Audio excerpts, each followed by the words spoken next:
Chicken roast রান্নার সম্পূর্ণ স্বাদ কিন্তু নির্ভর করে এর মশলাটার উপরে। মশলাটা যদি ঠিকঠাকভাবে বানাতে না পারেন তাহলে কিন্তু চিকেন রোস্টের স্বাদ বিয়েবাড়ির বাবুর্চিদের মতো হবে না।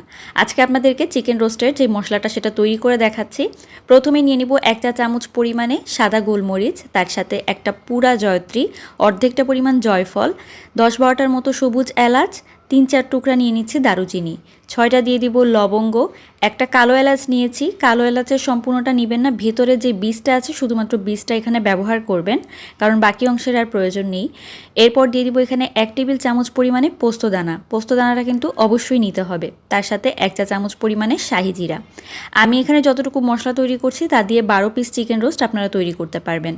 এখন এই মশলাগুলোকে হালকা করে জাস্ট একটুখানি গরম করে নিব, যেন মশলার কালারটা চেঞ্জ না হয়, তাহলে কিন্তু রোস্টটা রান্নার সময় কালো হয়ে যাবে। জাস্ট একটু গরম করে নিলেই হবে।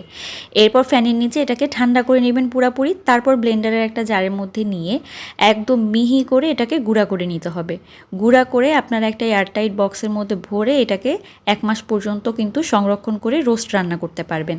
তো অবশ্যই এভাবে আপনারা চিকেন রোস্টের মশলাটা বাড়িতে বানিয়ে রাখবেন, ঈদের আগে অনেক উপকারে আসবে।